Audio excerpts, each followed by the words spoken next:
Greetings and salutations, everyone, and welcome to the Mel Blackwell Experience on this October 31st, the year of our Lord 2025. It is Friday, Halloween. How about that? Good to be back in the seat. Got a stack to go through today. Want to get going today. I don't know if you guys caught at Ole Miss University, good old Mississippi. Erica Kirk and J.D. Vance spoke, and I watched the whole thing. I thought it was fantastic. But this is something J.D. said. It is coming, of course, from a conservative, Republican, Christian viewpoint, which I'm cool with. But we're going to switch into business pretty quick, go through some stuff, and then we'll hit some current events. But J.D. Vance. I know not all of you are Christians, but for the Christians out there, I think that it is very important to remember that despair is actually a sin. It's okay to disagree. It's okay to criticize. It's okay to think that things aren't going well with a particular issue, but we are called to never give up hope. But I think one of the critical lessons of Charlie Kirk's life to his dying breath, this was a man who never lost hope in his Creator and never lost hope in the United States of America. So let's remember that and carry that forward as a way to remember.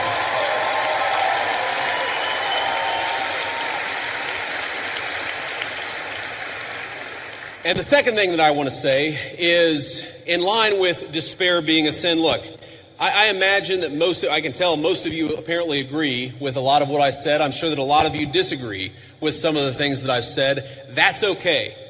We don't need, in our political movement, people who agree with us on every single issue. We got a couple of questions about Israel. We got a couple of questions about the National Guard deployments. We don't need somebody who agrees with us on every single question or every single issue. What we need is people of good faith who love the United States of America and are willing to work hard to save it.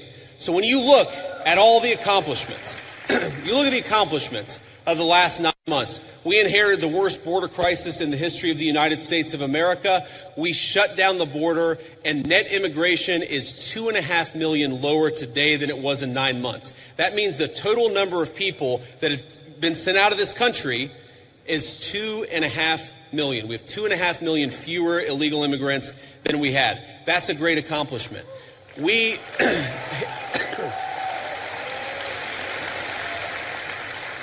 inherited a terrible affordability crisis from Joe Biden, and I'm not going to tell you everything's perfect because it was a real bad situation that we inherited, but inflation is consistently below economists' expectations, and we are chipping away at it every single day.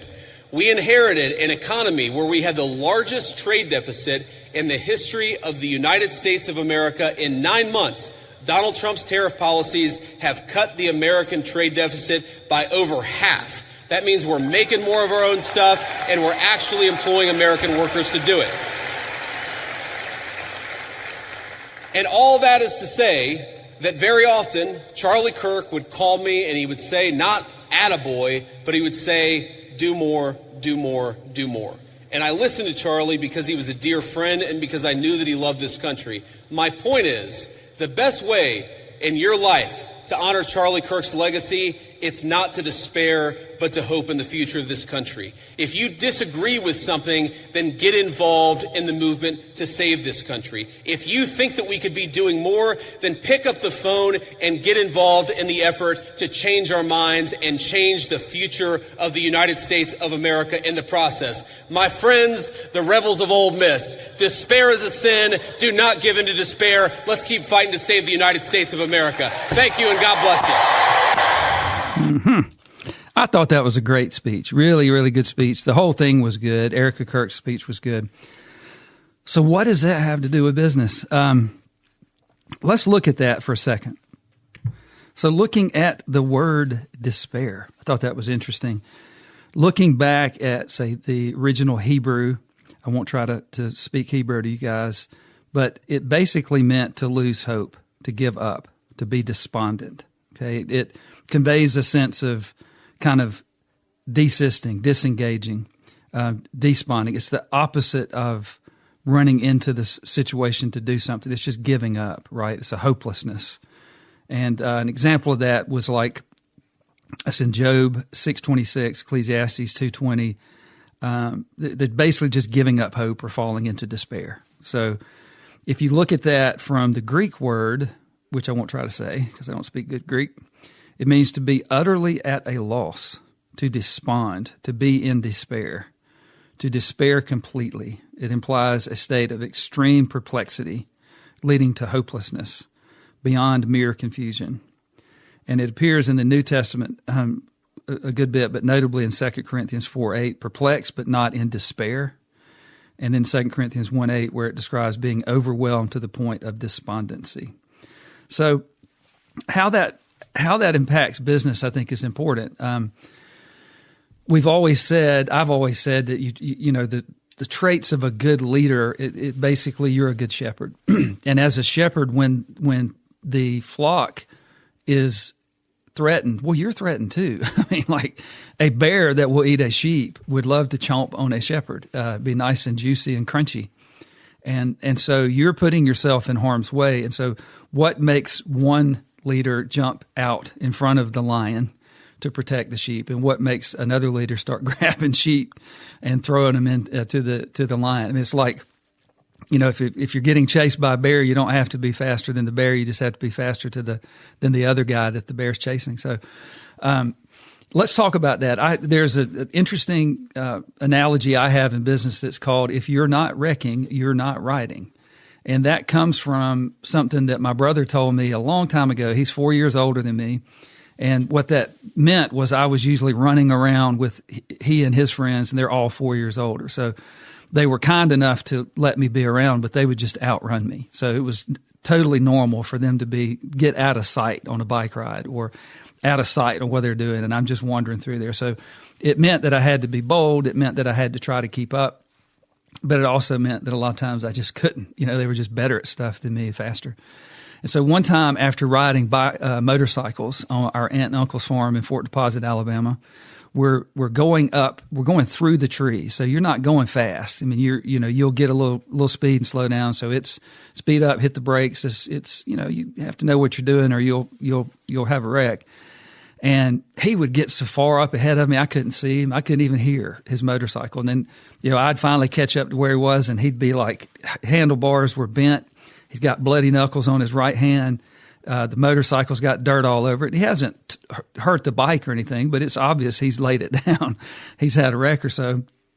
And so this is a fascinating story. So I look at my brother, and I'm judging him at that point. I'm little brother. I'm looking at him. I'm like, man, you're being reckless is guess what I was kind of thinking. And I'm like, what happened? And he's like, oh man. And so he described what happened as a positive thing. Well, I was going up through this, and back there, that mud hole that always, I was able to really get into it. And, I almost did it. And then I laid the bike down, and I'm like, well, you bent the handlebars. And he just got out in front of the bike. If you've ever ridden a motorcycle, and was facing the handlebars, locked the front tire in his legs, and just went and bent it right back, got back on it, and started to drive off. And he looked back at me and he said, Mel, if you ain't wrecking, you ain't riding. And he drove off. It was like a Ricky Bobby thing. I'm like Cal Naughton Jr. And I'm like, oh yeah, and it stuck with me. And so what does that mean? If you ain't wrecking, you ain't riding. Or if you clean it up to where you don't want to say ain't, if you're not wrecking, you're not riding. So in life and in business, what he was saying was that in order to do the ride justice, you have to get better. In order to get better, you've got to take some risk. In order to take some risk, you probably aren't as good as you need to be not to lay that bike down in a corner, or hopefully you don't hit a tree. But we're not talking about being reckless. There's always that group, one or two people, or if there's a culture problem, there's an entire flock of people that like to hear a sliver of what I'm saying and try to say that's what I was saying. Of course, I'm not saying being reckless. I think that goes without being said, but let's say it so that I don't mean that. We're not talking about being reckless. So we're talking about, here's how that applies in business. In business, you've got to ride hard enough to get the results. This is about getting results. Coming back from a bike ride where you didn't get the results in business, well, you didn't get the job done. And so maybe you need to take more risk to try to get that job done. And so what I mean by that is when you're coaching and teaching a culture, you're trying to get a culture of achievers. You're trying to get people to achieve. I have a basic cultural standard that says you start doing your job at goal. And if you've ever taken over a business, you walk in, everybody just misses goals. You're just like, wait, it means nobody's doing their job. So if you dig into that, people have all these different feelings. Well, the goals are too high, or I don't know how, or I'm doing the best I can, or nobody hits their goals, or, and you just walk in and you go, wait a minute, this is problem worship. This is mediocre. We can't have this. If we set a goal, we hit it. Our job is to set a goal that we can hit, and then our job is to do the job to hit the goal. So a shift in culture that is very, very important is where you begin to say to people, the past is the past, the future is the future, and today we start defining that you do your job when you've hit your goal. Somebody says, I got to 90% of my goal last month. Well, you did 90% of your job, and you don't have to be mean, but it's the truth. And so then if there needs to be a debate about, I can't do my job because of all these obstacles, well, then obviously as a business, well, let's focus on that. Let's get these obstacles out of your way so that you can hit your goal. But the bottom line is walking around that dog turd in mama's living room on the carpet that everybody just lets sit there and walks around and just, it just becomes something that's a problem. Everybody worships. Nobody will solve it. If you've set goals nobody can hit in your company, well, then let's get that fixed, because the bottom part of the expectation in the business is we say what we mean what we say, and we do what we commit to. So if I say if I walk out of a room and I accept that quota, I've got to go hit that quota. Well, the market was bad, or this happened, or so-and-so got sick. Yeah. So what did you do to hit the goal? So this is where, if you're not wrecking, you're not riding comes in. There's a lot of good in this. And so my brother says that to me. It encourages me to, you know what, he's right. I'm not riding. I'm riding scared. And maybe for somebody 4 years older than my brother, so he's probably 14, I'm probably 10. We're out there riding motorcycles, and he reaches and says something to me that turned out to be a very valuable business lesson for me. I've used it. I didn't use it forever, but then all of a sudden, I guess in my 30s, I'm like, man, I remember what Stephen said. I need to use that in business. It turned out to be quite powerful. So here's where it begins. As a business leader, so whether you're at the very top of the business or at the top of a department, whatever it is, I always approach business that I needed to give as much opportunity away in my role as I could down. And it's because I understood something, because when I was down in the organizational structure, I could hardly stand it. I wanted to move up. I wanted more responsibility. I wanted to make more money. I wanted to be more important, and it wasn't a narcissistic thing. It was just a drive that I had. It's like, I realized that best practice was a way to do it. I realized that momentum was my friend. I can build that momentum like we talked about. But I was the person down in the org chart looking up saying, I'd like more opportunity. So that's one good way to say it, is I want more opportunity. It's what you're really saying is I want to be more important, and I want to grow. And so when you're at the top and you're building your org structure, and we always say organizational structure first, people second. And we're talking literally the physical org structure, the org chart, the accountability chart, all those seats and all those roles. That's the org chart. Try to get that first, and then you fill it with the right people, right seat. Well, in that mindset, though, part of when you're building that organizational structure, you really do. I mean, if you're the CEO, you're like, I want to push as much responsibility down in the business as I can. Why? Because it's best practice. I want the work to occur as close to where it should in the business, and I want my role to be up here doing what I'm supposed to be doing, and I want them doing as much as they can. And in that mindset in your culture, what you're also doing is you're pushing down the recognition, and you're pushing down the rewards, and you're pushing down the money. You're like saying, look, if you can do more, I can give you more. And that starts at the top. You're looking for ways to push that senior leadership team and say, man, I want you guys doing as much as you can, because that frees me up to work at a real high level. And then let's say that's the CFO. Well, the CFO goes into the accounting department. That CFO needs to have the same perspective. So she says, hey, I want to push as much of this work down on y'all as you can handle. So you're making everybody more important and more valuable and more capable. In addition to that, you come out with the mindset of, we hit our goals. Goals are not things we almost hit. If we almost hit them, we almost did our job, which means we didn't do our job. So you're setting the expectation that a goal is meant to be slayed. And the next things that go around that, once you've set that culture, is you're empowering people. You're pushing responsibility down. You're saying, hey, we don't have a problem worship culture. If you can think of a problem, then you take a minute and you attach a solution to it before you bring that problem up to anybody else. I want to talk about solutions, not problems. That's where that what, how, when comes in that can help you and help us, help all of us. I use it all the time. It helps us to compartmentalize how to help ourselves get our head around how to get a really, really good what, and then a how, and then a when. And so all these things flow together. None of them are independent of each other. But the most important thing to understand, it is utterly cruel to go into a business and introduce, if you're not wrecking, you're not riding, as a single feather that's not accompanied by the wing of best practice, because that's just stupid. If you're not wrecking, you're not riding to a disastrous culture, is everybody's just going to wreck. It's going to be a disaster. So the most important thing I can say on this is you've got to do all the other stuff. You've got to do the things we've talked about to try to create that super culture, that really vibrant culture. You've got to go to the one of the most important parts of the culture is where you say to people, let's do our best work. It's the best work pledge. What does that mean? I want you to be the best version of yourself. I'm going to be the best version of myself. We're going to do the best work that we've ever done for ourselves. We're going to learn to ride the U-horse, the whole U-horse thing that I kind of devised to just help people get their head around what I'm talking about. It's like, you're the only person in the world. You know this? You're the only person in the world that'll ever walk this planet looking out of your eyes. Nobody else ever has, and nobody else ever will. You're a unique soul. You're more than flesh and blood, and there's needs you have as a soul.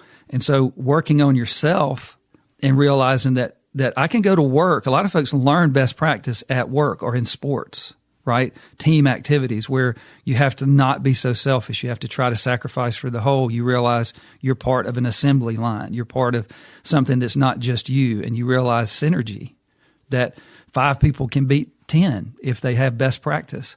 And a small company can beat a big company if they really do it right.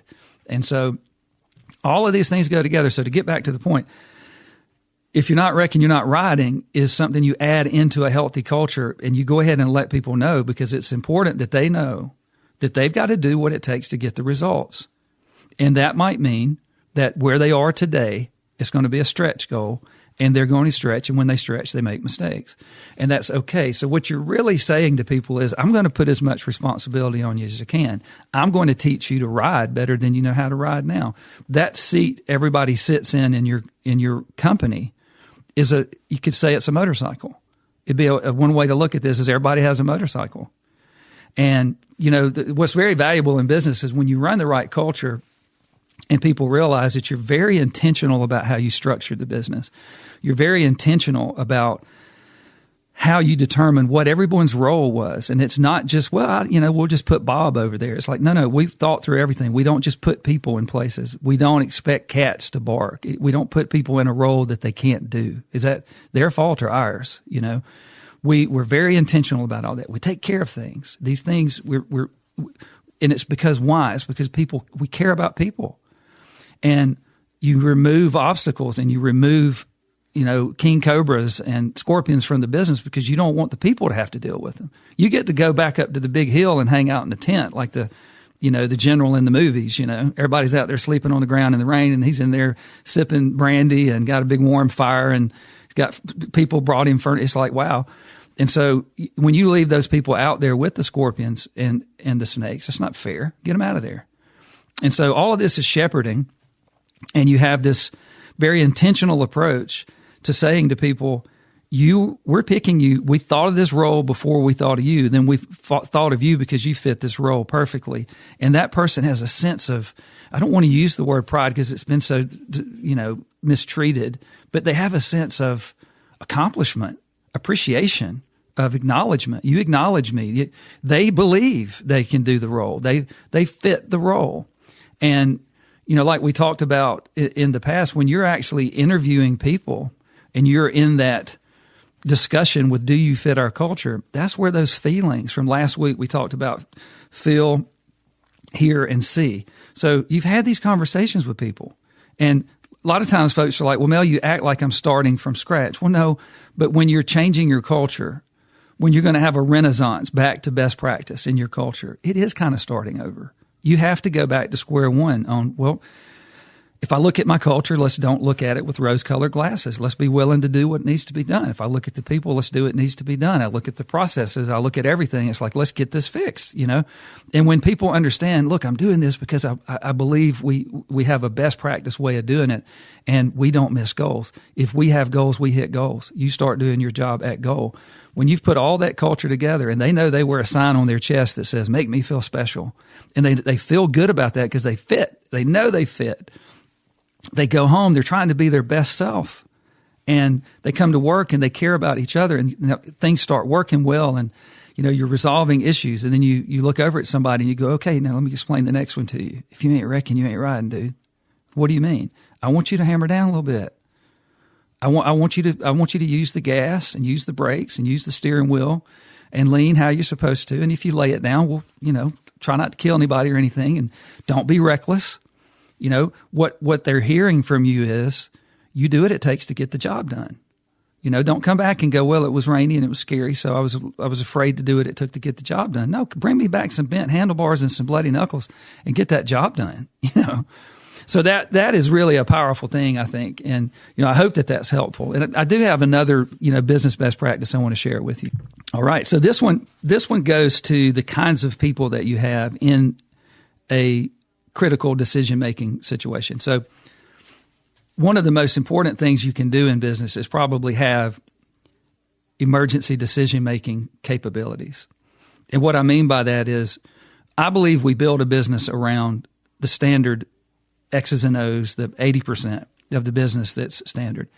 So you build all your processes, your procedures, and everything that you put in place. You build that for what's in the box. 10, 15, 20% of the time, you have these outliers that occur. Don't try to build your business to capture everything that an outlier can do. You manage those outliers in what we used to call an ICB, individual case basis, right? And so that's important for people. And the reason I bring that up is you'll never be able to build your business around everything that can happen and have a policy and procedure that'll work for. It'll be too complicated. And so it's one of those things. If it's an outlier, it's an every now and then thing. It's something that happens sometimes. Well, that's an outlier. Have a process in your business to be able to consistently, fairly, and deliberately at the speed of business deal with outliers. Hey, this is unique. Let's get together. So those kinds of things do occur, and then you build your business around what's kind of in the box. So in the box, that's all your policies, procedures, whatever. And then you have an out of the box individual case basis method that you can rapidly, intentionally take care of those things in a fair way. And you have to be consistent, right? And so what I mean by that is things will happen in business where you have to go into, I guess you could call it a crisis mode or a response mode, and think through that. Go ahead and try to put together, all right, who will be involved? What is the process? What if it's 3 a.m? What do you want to do? So it's to deal with those, and I'll try to think of some examples in a minute. But that's very important, though, because what happens with the speed of business in a crisis is it just speeds up on you. So what happens is a crisis occurs when you might have to make decisions faster than you're prepared to. You're having to respond to something that surprised you, and you're like, oh, crap, what do we do? So at the senior leadership table, take some time. A lot of folks will do a SWOT analysis, right? And in a SWOT analysis, when you get to threats, things like that, maybe go one step further and say, what is our emergency response? So it could be a tornado. It could be that kind of stuff, acts of God. But I'm also talking about anything that happens in the market where it's like, this might. So here's what I mean. What happens is something might happen, and the windows of opportunity that you were talking about last week, they've changed. That's what I'm talking about is, this thing just happened. We thought we had a month. This might have to get handled in a week. So it creates we have to reprioritize, guys. This changed some things. Remember how we compare all of the different things we're trying to do, and that's when you get to the win. So we thought about what and how, we teed up some wins. We got it all prioritized, And then, dadgummit, this thing happened over here. That might have shuffled some of our wins. It might have even have changed some of the what and how because it shuffled our priority. We have to get in a room and adjust, okay? That's what I'm talking about, having that ability to adjust. And when you run a business culture like I've been talking about and people understand we don't miss goals and they understand, hey, if you ain't wrecking, you ain't riding. They understand what that means. They don't be the weird person over there that goes, what do you mean? They get it. They're like, hey, we got to do what it takes to get the results. Well, that culture will respond quickly to a good emergency management type system. And so last thing I'll mention on that is there's different types of people in a crisis, okay? You've got the alarmist, frozen person. They freeze up, okay? They can't make decisions. They become just overwhelmed with that situation, right? And so you understand those people. You can't rely on them, and you're not going to be able to fix them at that time. So they're overwhelmed with despair, what J.D. Vance was talking about. Despair is a very dangerous thing in a crisis because you just kind of fold up and just give up. So that frozen alarmist, the analysts, they can't make the decision. You try to make a decision, and they just bring up another, what about this, what about that? What you might have to do is ask those people to leave the room in an emergency. That's what I do. I'm just like, no offense, go get yourself a cup of coffee and throw some rocks or something. But I can't have you in this meeting, okay? So there's those rare few that get calm in a crisis. I don't know why I do that, but I do. I kind of calm down. People look at me, they're like, dude, you're really calm. I'm like, I'm thinking, and I'm just dead serious. And so at that moment, I'm Clint Eastwood in The Pale Rider, and I know that something vicious is about to happen, and I'm maybe the most powerful good guy in the room, and I ain't putting down my gun. And I'm like, we have to go in shepherd mode. What are we going to do? And so you've got those people that maybe they're not even as calm, but they're calm and they're reliable and they'll help you think. Well, that's real important. So go ahead and think about that. Go ahead and think about who the people are that are alarmists that you're going to have to ask to leave the room in a crisis. Who are the people that are calm that become even more valuable? And they're like, okay, I need to get this person involved. And then you also have those people who just will not agree. They'll engage with you on a decision, but they won't make one. And that is dangerous because remember, the mindset we have is we do what it takes to get the job done. We do what it takes to get the results. And in doing that, you have to watch that window of opportunity. Your what and your how. Your what am I going to do? How am I going to do it? When am I going to do it? Will not work if you stall out and the clock runs out on you because somebody will not make a decision. Do you ever see those football games where the coaches are over there, and even good coaches, and it's like there's 10 seconds left and they just don't manage the last 10 seconds of the game and they lose, or maybe they don't and they get lucky and they win. It happens, and those guys prepare for it. So I hope that that's helpful for you. One of the main things we're trying to do is figure out how to delegate, how to push down, how to empower, how to give people opportunity, help them grow. And make sure you have an emergency plan to make sure you know who you can rely on and who you need to ask to leave the room in those moments. Because the challenge is this. It doesn't matter what you're up against. It doesn't matter how hard it is. It's another opportunity for you to get the results. It's another opportunity to execute a good play. It's another opportunity for your team to come to the table and do what it takes. And if you have to ask some people to leave the room to get that done because it's a crisis, don't apologize for it. And that doesn't mean that after the event you call them in and fire them or anything. It's just some people aren't good in that situation. But get them out of the way. I mean, you're the shepherd. Save the town, and then so and so can go back to running the general store. Just don't expect a cat to bark. All right. So I am going to attempt to take on a very hot topic right now, and I hope that you will listen. I hope that regardless of where you stand on this, that you will let me humbly explain kind of how I feel about the whole Christian, Jewish, Israel situation. Nothing happens in a vacuum, y'all. And if you look at what's happening with we've talked about the battle in the heavenlies, right? Where you basically have God and the angels, which are God's people, right? They're 100% lockstep with God. And then God kicked out Lucifer and the fallen angels. And you have to understand what happened to Lucifer and the fallen angels. They are 100% pushed away from God. They have no exposure to God whatsoever. And you have to understand who God is. Well, God is good and great and sovereign and wonderful and mighty, and he's all these things. And so the devil and all those evil angels, so we'll just call them the fallen angels, and I refer to them as demons because that's what they are. They are 100% living in a dark void. They have no exposure to all that is good and righteous and mighty and light, and so they are anti-God, and they live in an anti-God place. They live in a no-God place. They are anti-Christ. They're anti-everything that has to do with what God is good.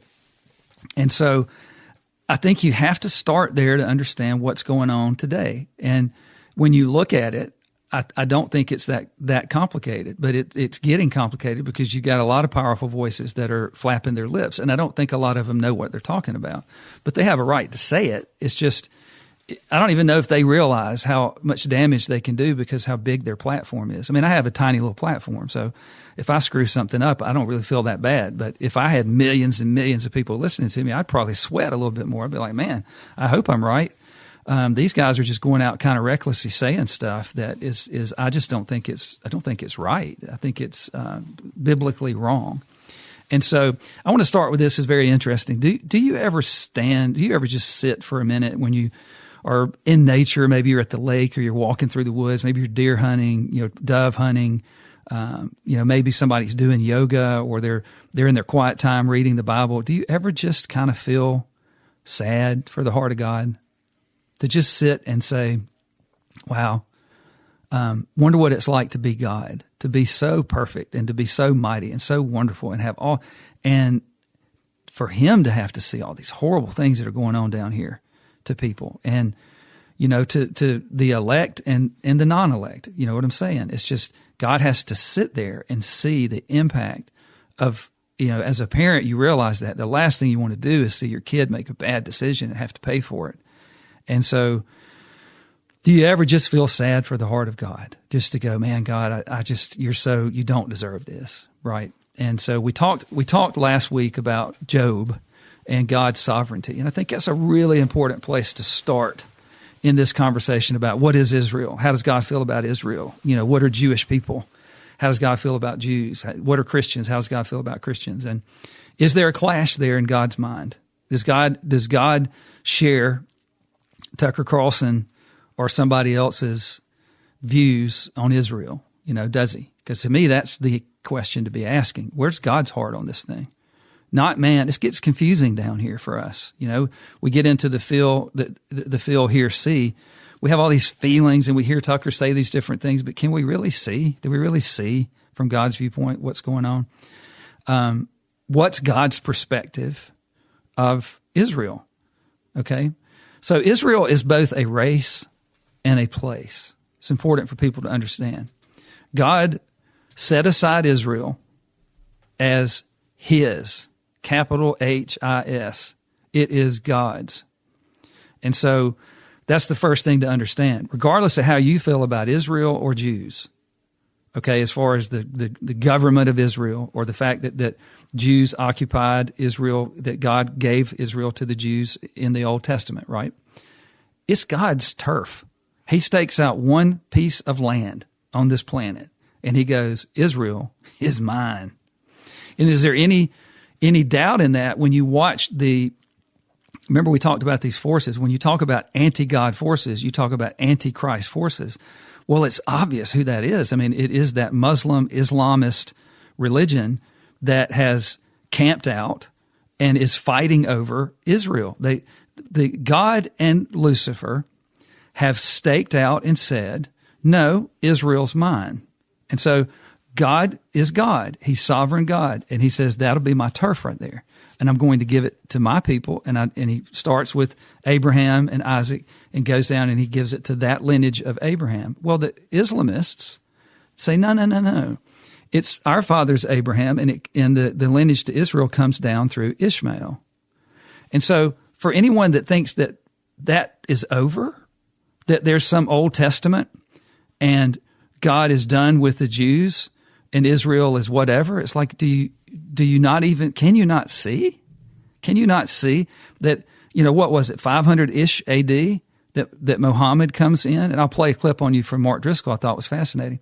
But Muhammad comes in and begins to set up like a more of a demonic control of all Christian turf, not just Israel, but Christian turf.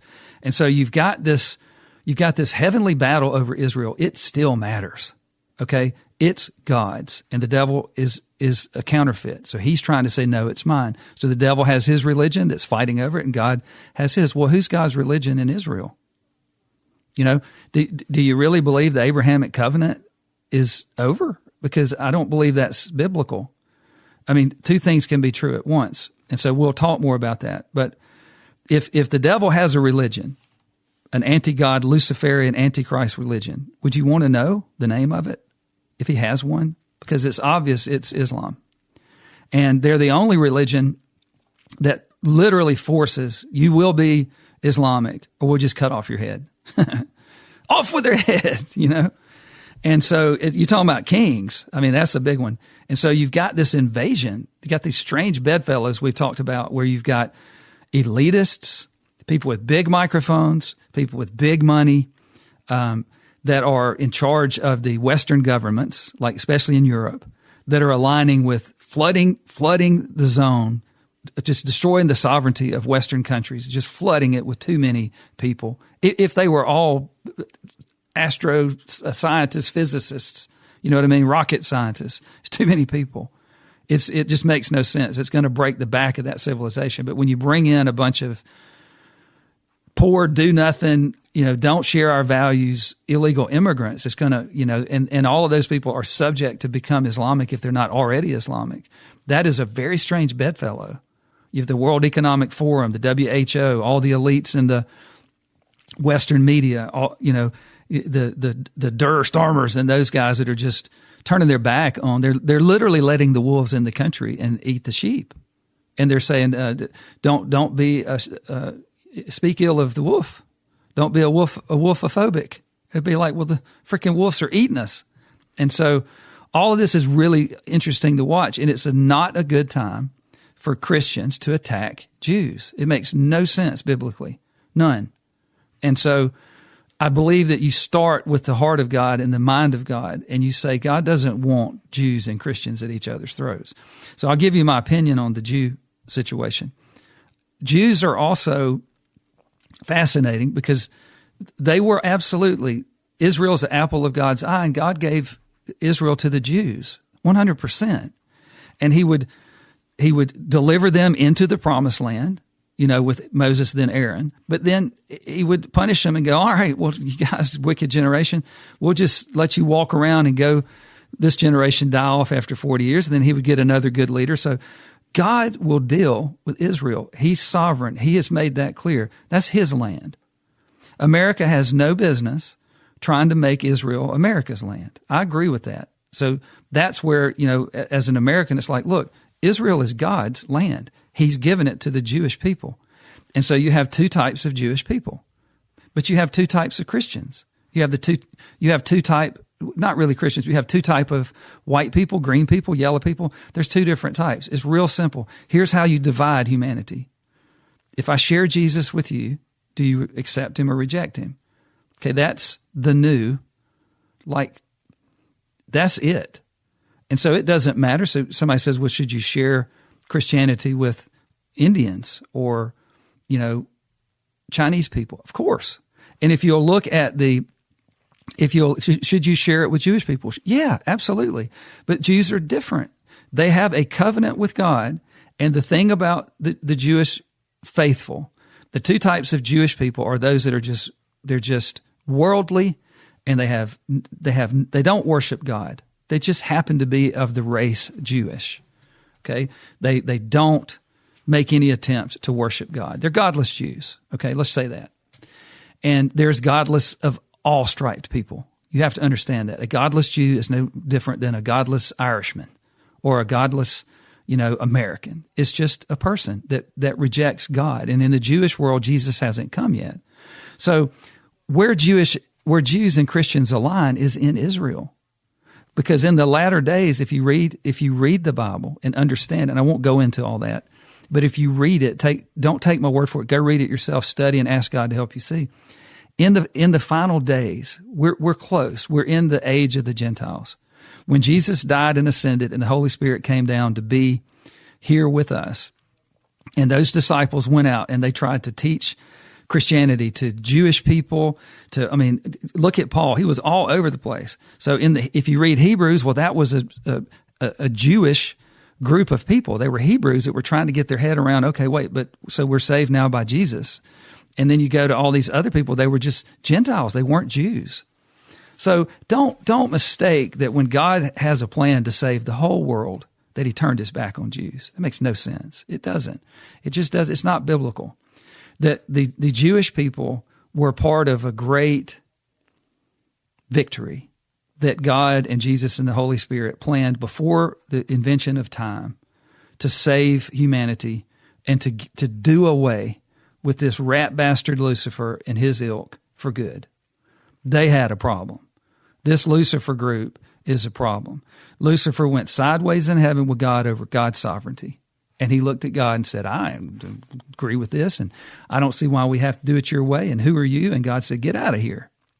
And he separates him, and we're in the middle of all that. But from the beginning, the Bible says that this plan was put in place, that Jesus would die for our sins from literally before the beginning of creation. In doing that, it makes sense to me, and maybe it makes sense to you, that the Jewish people of Israel, who had been good at times and naughty at times. All you got to do is read the Old Testament. You're just like, oh, we got a good leader. They're doing the right things. God blesses them. Oh, no, here comes a bad leader. They're going to go fall away and worship Baal and a bunch of demons, and God's going to punish them. So God will deal with the Jewish people. He will deal with Israel. He owns Israel. Okay? And that is none of our concern as Christians. Let God deal with that. But where it does come to play is that those Jews at the time, when Jesus said, Father, forgive them, for they know not what they do, it was part of the plan, guys. The devil unwittingly saved humanity by getting the Jews, Jesus' very own people, God's chosen people, the people God gave the land of Israel to kill Jesus. Because it wasn't the Romans that really decided to kill Jesus. They kept giving him, hey, you sure? Why don't we do this? Just flog him a few times. I don't really see the problem. And finally they go, all right, well, let's give the people a choice. You want a Barabbas, a rat bastard, murderer, or Jesus here that I can't see? And they're kill him, crucify him, kill Jesus. And it's like, all right. So in the end, part of the salvation plan is that God and Jesus and the Holy Spirit are talking and saying, this is how we'll save humanity. This is how we'll get rid of that rat bastard Lucifer. And the Jewish people were blinded and could not see, as was the devil, the plan. And so did the devil really understand what he was doing? I don't know. But part of me thinks maybe they tricked him, that maybe he was so blinded by his own deceit and his own hate that he didn't realize what the plan was. And so there were times that Jesus would do things and not do things so as not to disclose what he was doing or his ministry yet. If you remember when you're reading the Bible, he goes and turns the water to wine, but he hadn't started his ministry yet. And so there's this battle going on with the heavenlies, with Lucifer and the evil, and God's playing this out. And it comes down to this horrible event where the Jews, God's own people in Israel, the apple of God's eye, kill God on earth as a human, Jesus. But what happened? The sovereign God, it saved humanity. It went from, hey, go get me 12 goats and, only the Jews have a path to heaven, to now everybody can go, anybody can go. You don't have to have a bloodline. You don't have to have a pedigree. It's the ultimate in freedom. You don't have to worship God, but if you want to go to heaven, all you got to do is accept Jesus. It's pretty powerful. And so all that in place, at the second coming of Jesus, the Jews recognize Jesus. They're like, oh, it's you. And then they go, oh, no, you're the same one from the first time. And he's like, yeah. And that's going to happen. And so I think for Christians to get baited by talk show hosts and shock jocks and people that have a bone to pick and folks that are self-admittedly not biblical experts, whatever that is, you know what I mean? But it's whoever, if somebody goes, I feel like the Holy Spirit has really given me this knowledge and blah, blah, blah, well, be careful. You don't want to go out and say that stuff if you're making up a bunch of crap. But I don't think it takes a stretch to see that God wants the occupants of Israel as Jews and Christians to understand they're part of a play. Both Christians and Jews are on the God side of this equation. And there's no doubt on the other side of that equation are the Islamists and what's going on there. And you can see that now. And you can see the slaughter of Christians all over various different continents where nobody cares. But these are kids and these are moms and these are dads. These are people just like us. And they're being absolutely horrendously burnt down, murdered, and just mistreated because they're Christian. And, you know, these are people of their own skin color, and these are people of their own tribes. These are people from their own heritage that are killing them because they're Christians. And you say, okay, so we want to have a squabble between Jews and Christians right now? That makes no sense. And I would say that at this point you reject that kind of stuff. And I like Tucker. I listen to Tucker on a lot of things. But when Tucker starts talking about a religion, I mean, that'd be like me talking about moon dust on Mars or something. I mean, I don't see why anybody would listen to me. I'll tell you all a funny story.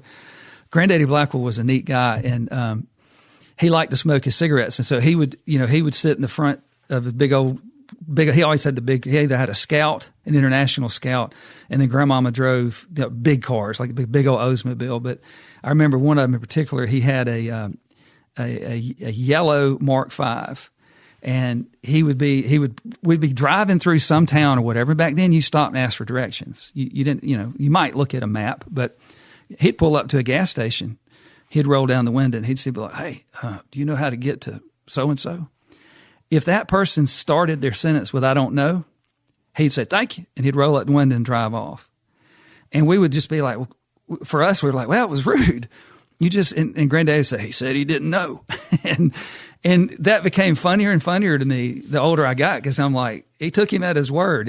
If you say to somebody, so what do you think's going on with this Israel thing? And the first thing that comes out of their mouth is, I don't know. Then I think you go, all right, well, I don't really want to hear what you got to say then. And I think there's good old granddaddy wisdom in that kind of thing. Like, let's just be careful who you're going to and who you're listening to about something that is very well stated in the Bible of the heart of God, the mind of God. If God says that Israel is the apple of my eye, and God is the same yesterday and today and tomorrow, and then somebody comes in and goes, well, there's there's conceptualism, and there's all these different words that people have come up with stuff. I don't know any of that crap.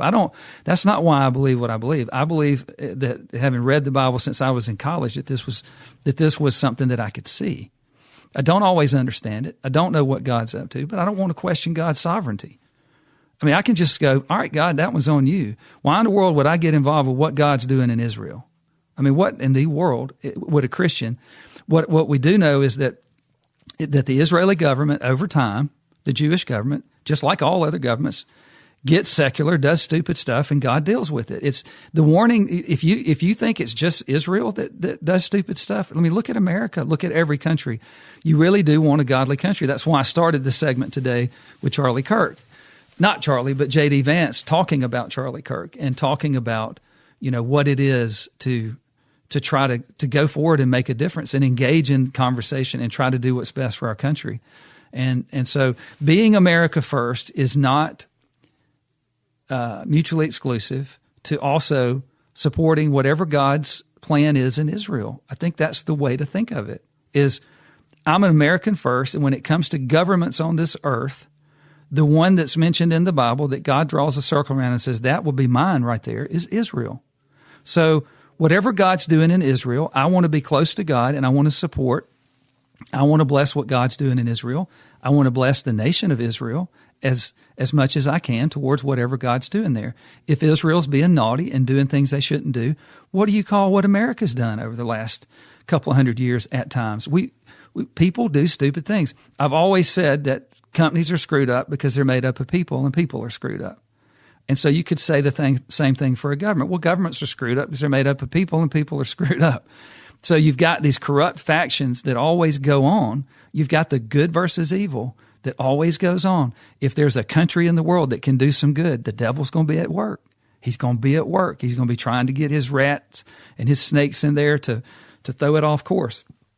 America's had to fight issues with the deep state and doing things we shouldn't have done and turning our back on God and just creating just chaos with all this stuff that has been going on the past couple of decades with DEI and flooding the borders. And, you know, I won't talk about it today, but I do think you should look at the entire SNAP situation.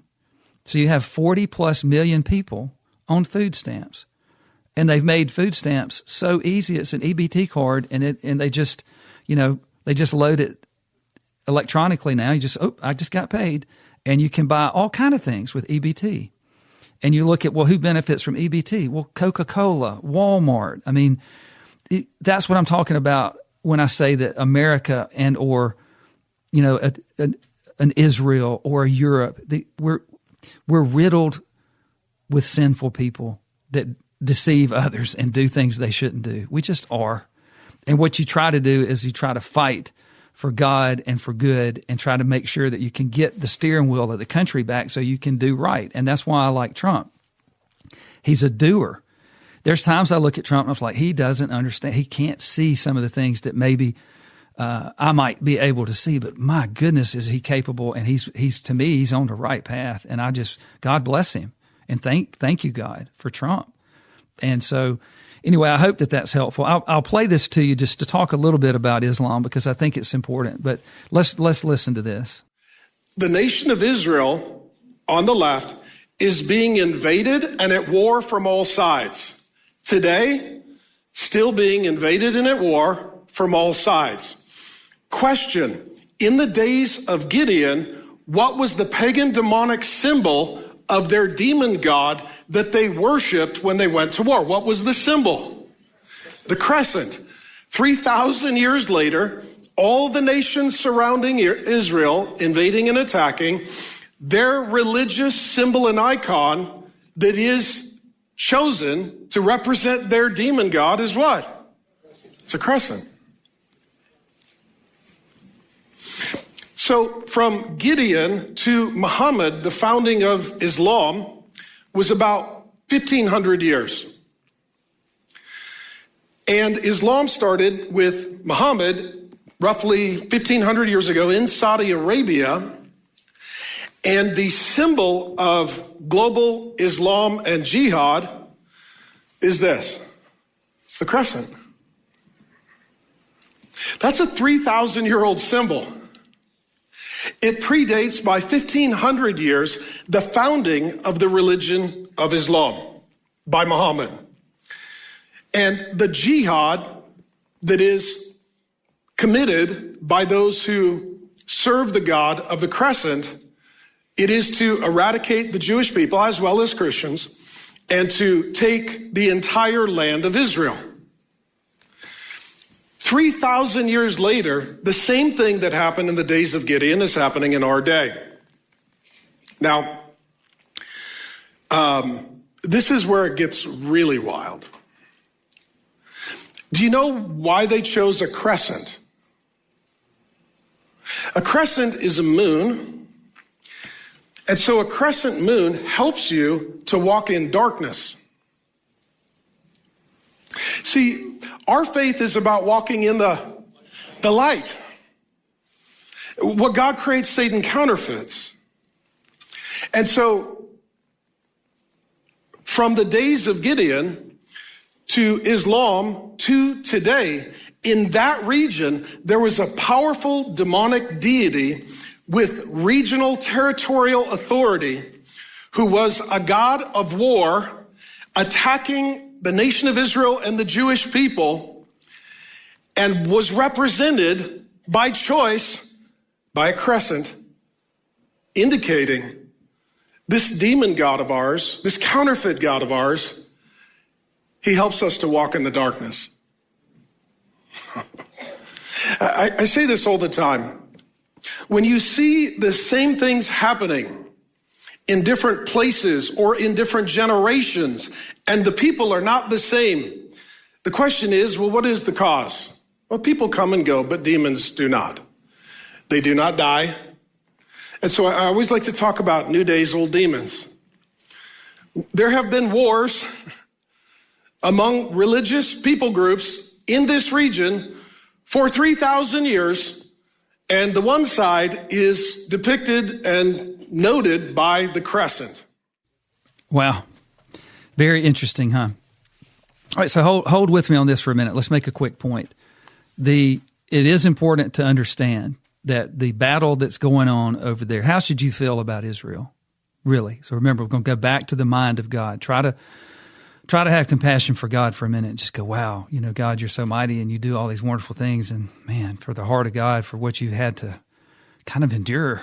And, and so when you get there and you say, okay, let's get up as high as we can to try to see how God might be looking at this thing. And of course, all of this you're utilizing the Bible, utilizing the Holy Spirit. So, don't listen to just me and my little skinny butt. But, so the bottom line here is that this battle has been going on since before, mankind was created.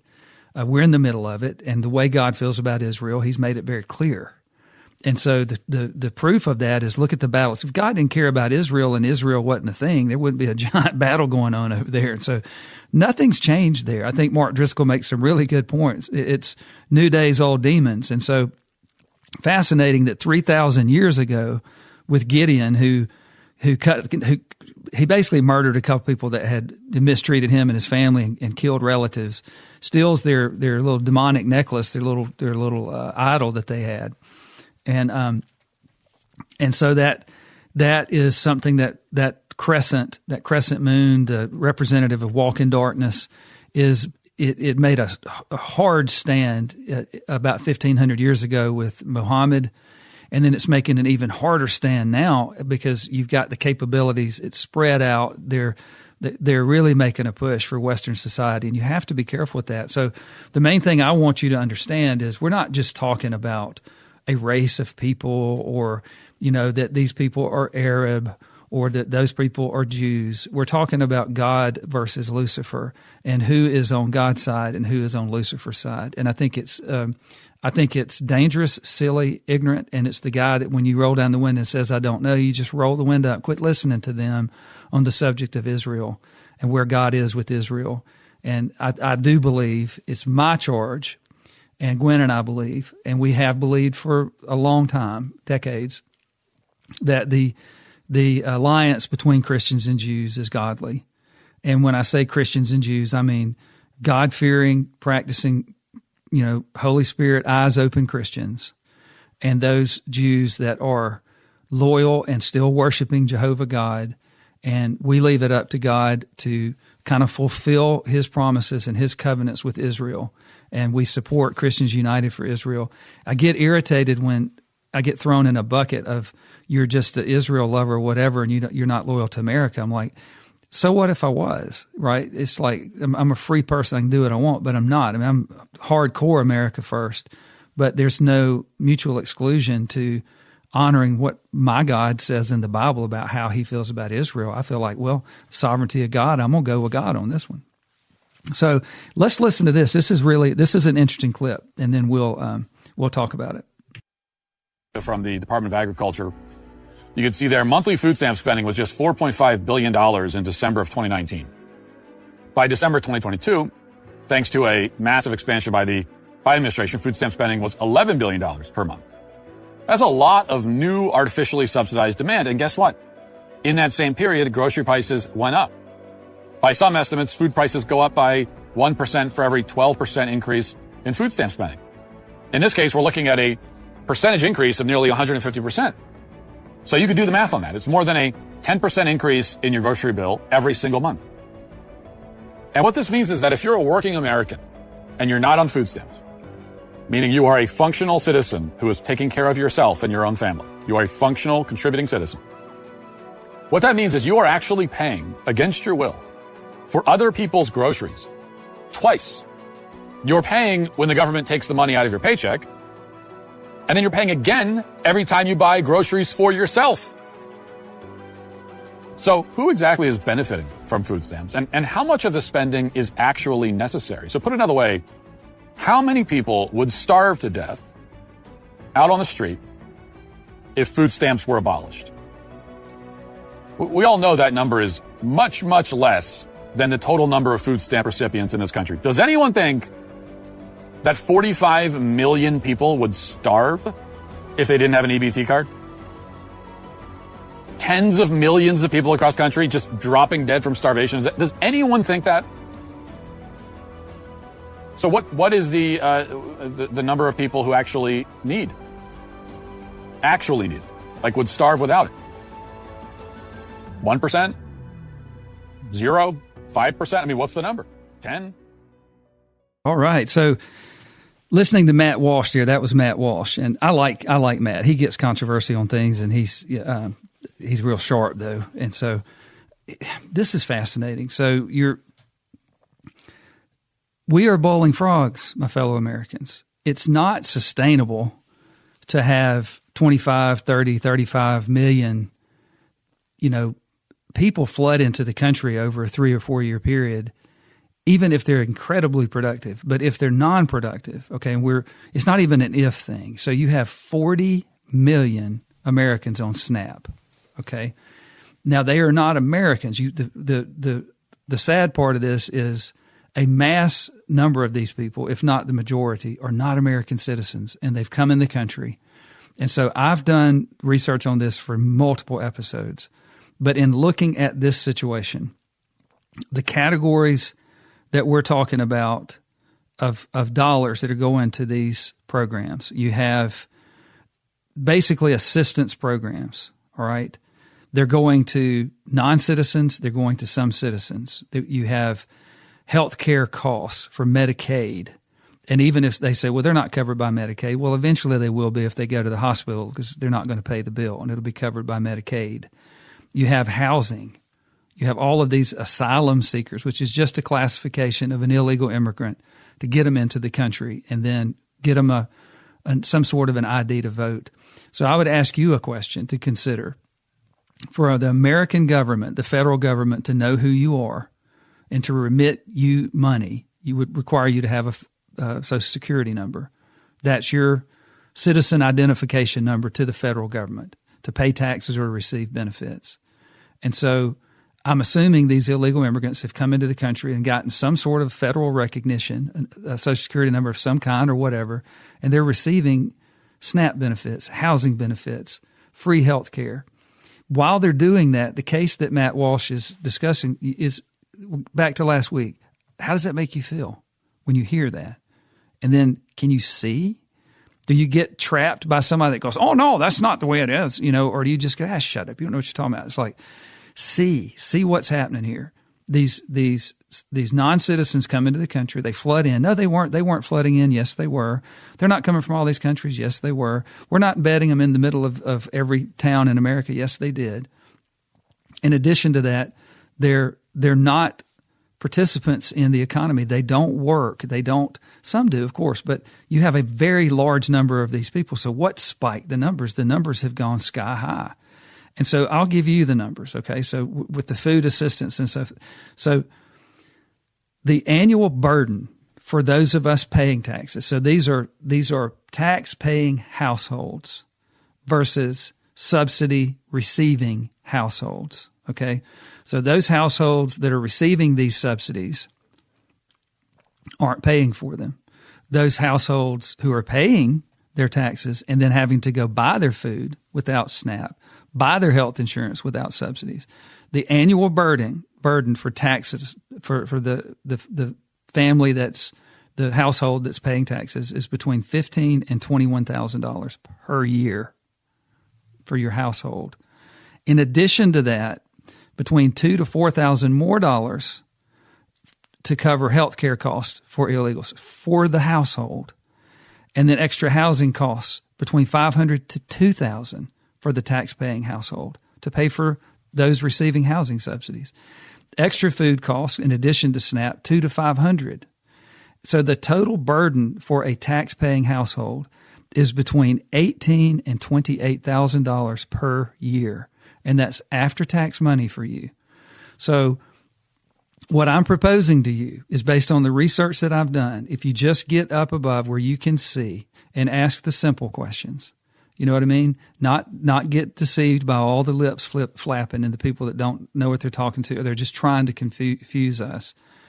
Between $18,000 to $28,000 after-tax money per household is what we're paying. So for Gwen and me, for our household, out of our income, $18,000 to $28,000 that we're paying, so that all of these other people out there who potentially, many of them came into the country. The question I would ask is, why do you have 40 million recipients of food stamps, EBT? That's not a good sign. And then you have generation after generation after generation. It's just a way of life. They just mooch off the system. And then, one could make the case, well, they're just buying votes. And of course they are. That's what they're doing. And so, well, look, I hope that was helpful today. I hope as we look at if you're not wrecking, you're not riding. If you ain't wrecking, you ain't riding, a model in business and how that works into, being a good shepherd and being at the top of the business and trying to figure out how to push as much opportunity down so those people can grow and realize their dreams. And you've got to be the best person you can be pledge. When you've done all those things, you've tried to keep that culture, get it healthy. That's when you roll out and you say, hey, look, man, we do what it takes to get the job done. Those results right there, if you ain't wrecking, you ain't riding. Get out there and hit it. And you start doing your job at goal. So let's listen to this. This is Nate Bargatze. He is so funny, and we'll hear what he has to say on the way out. And we will be free to spell some words 2 different ways. Which words, sir? Donut.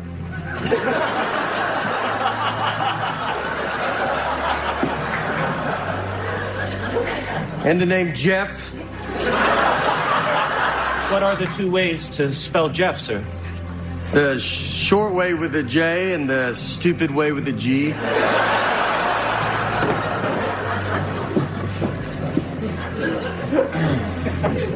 And this is what we fight, men, to extend these liberties to all Americans. Including men of color like myself? We will also have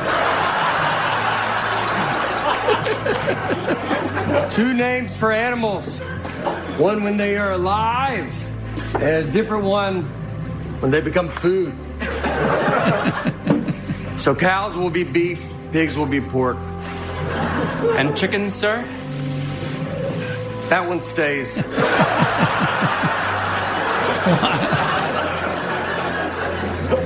Chickens are chicken. And we will create our own foods and name them what we want, like the hamburger. Made of ham, sir? If it only were that simple. A hamburger is made of beef, just as a buffalo wing is made of chicken. But fear not, men. A hot dog will not be made of dogs. What is it made of, sir? Nobody knows. Sir,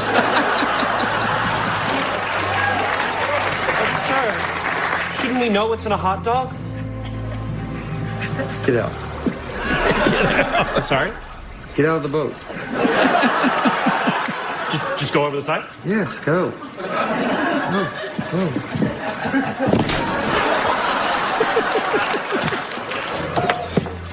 A real American would never want to know what's in a hot dog. That's funny, Nate. So funny. Well, all right, man. I hope you guys have enjoyed the Mel Blackwell Experience this week. And I hope you guys have a wonderful Halloween and a safe Halloween. And remember, if you ain't wrecking, you ain't riding.